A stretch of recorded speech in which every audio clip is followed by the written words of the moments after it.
mentioned, that you've been in a couple of plane crashes, three, which is incredible. Just as far as that's concerned, can you take us back to that experience and briefly touch upon that moment? Because I know in different interviews you've talked about you didn't go unconscious when that plane crashed, and you were lucid in there.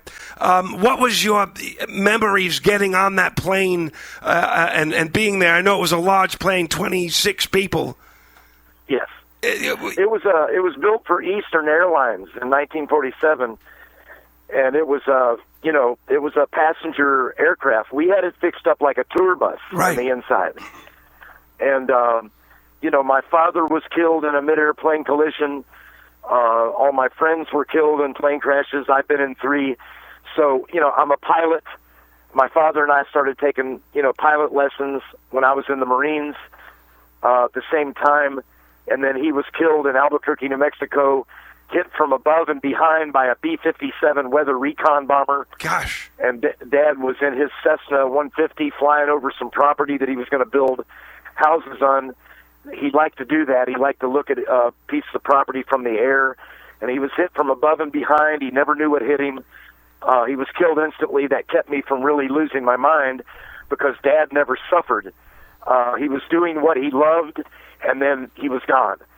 And the day that I signed the papers to my father's wrongful death in that airplane crash, I recorded Saturday Night Special. Is that right? Wow. And I was behind my drums. I was upset. I was crying. Al Cooper came out and said, "What's wrong?" I said, I flew to Columbus, Ohio this morning and signed the papers to my father's wrongful death. I'm a little upset. And Al said, "Well, Artimus," he said, "I don't mean to be insensitive, but he said, you got to use that. You have to use it. You have to use that anger. You have to use that pain. And if you listen to the way I played Saturday Night Special, you will hear the anger and the pain." It is. And because it's almost heavy metal. That drum part is amazing. Drum part. Like chills. It did, and that was me and Al Cooper putting that together. Wow. Al asked me if that dropped lick on the verses. Right. Al asked me. He said, "Artimus, I'm going to ask you to do something real." A lot of people think that I came up with that.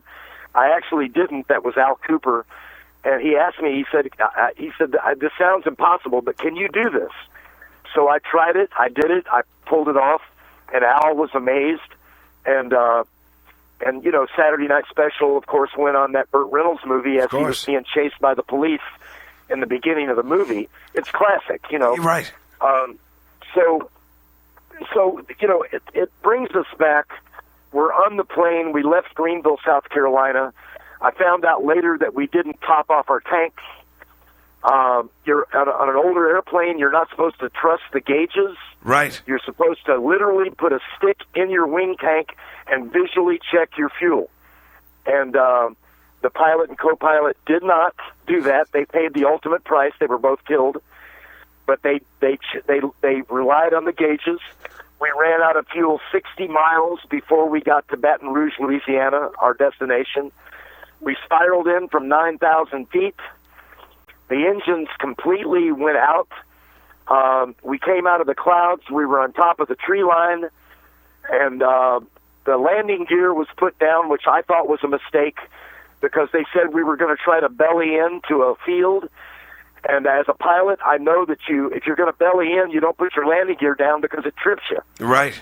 And it did trip us when we hit the top of the Mississippi pine trees.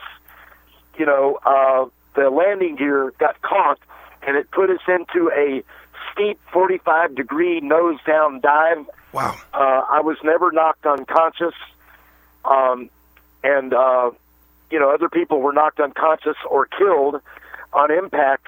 26 of us on board, 6 people killed on impact, pilot and co-pilot. Our road manager, Dean Kilpatrick, Cassie Gaines, who sat in front of me,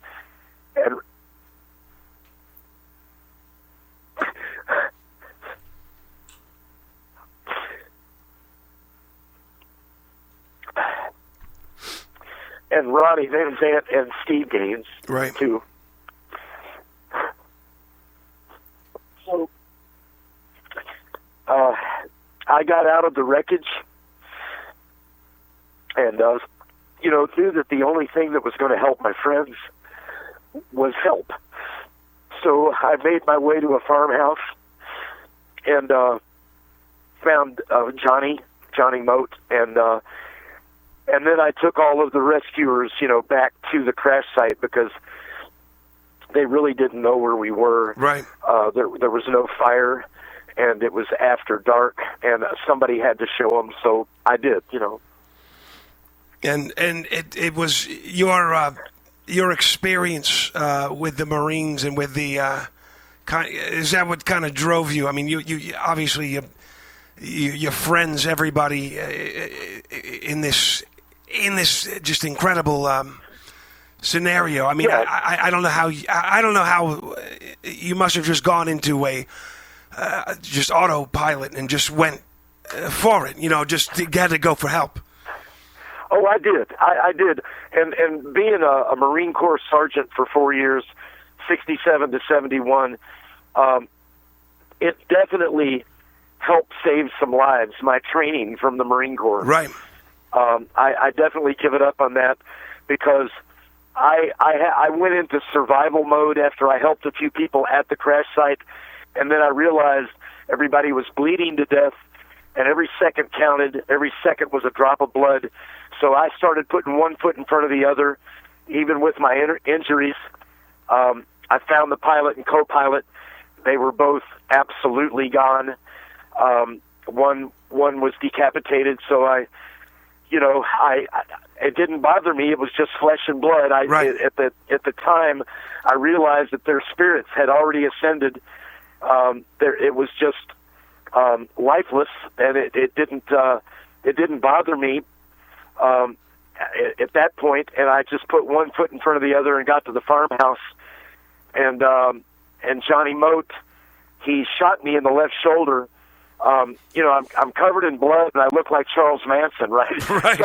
So the guy, I'm coming up in his barnyard, and he told me to stop, and I was tripped. I actually stumbled forward when he said to stop because I was injured, and he fired a round. He said it was a warning round, but it caught me in my left shoulder. Gosh. And it spun me around, and I was already in shock from the plane crash. Of course. And I felt the sting in my left shoulder. Something opened up my left shoulder, and I looked at it, and as I spun around from the impact of the bullet, I yelled plane crash as loud as I could with what I thought was my last breath. Right. And he said, "Oh, my God, I'm so sorry," and he ran over and helped me into his house. I immediately called my wife, who I just left back in Greenville, South Carolina, 2 hours earlier, and I said, "Honey, we crashed. I'm alive. There are people dead. You're going to see it on television. It's going to be on the radio, but know this, I'm alive. I got to go." So it was less than 30 seconds, my phone call to my wife. Right. And of course, she cried, and she said, "Okay."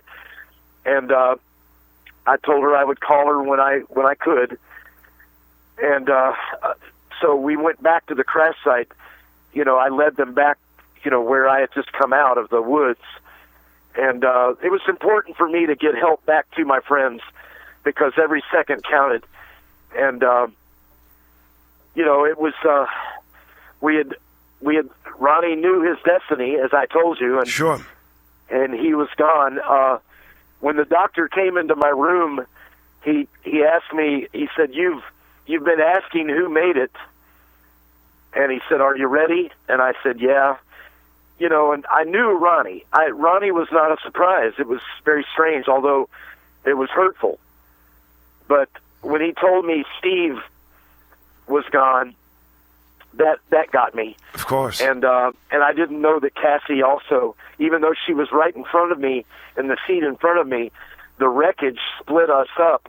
I was kind of wadded up in a piece about the size of a Volkswagen that I had to push my way out of, and Cassie and I had been separated even though she was right there in front of me. I didn't know that she was gone as well. So that was hurtful. That was a shock. But, guys, I mean, usually when a plane crashes like that, either everybody or a lot more people were killed. We were lucky that more weren't killed, Right. Let me ask you, I mean, you sound like a very spiritual person, very in touch with the earth and with things going on. How, when you walk away from something such a huge, your life is never the same afterwards.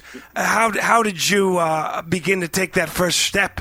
Did you find some kind of spiritual connection or some kind of just a higher feeling, a sensation after walking away from them?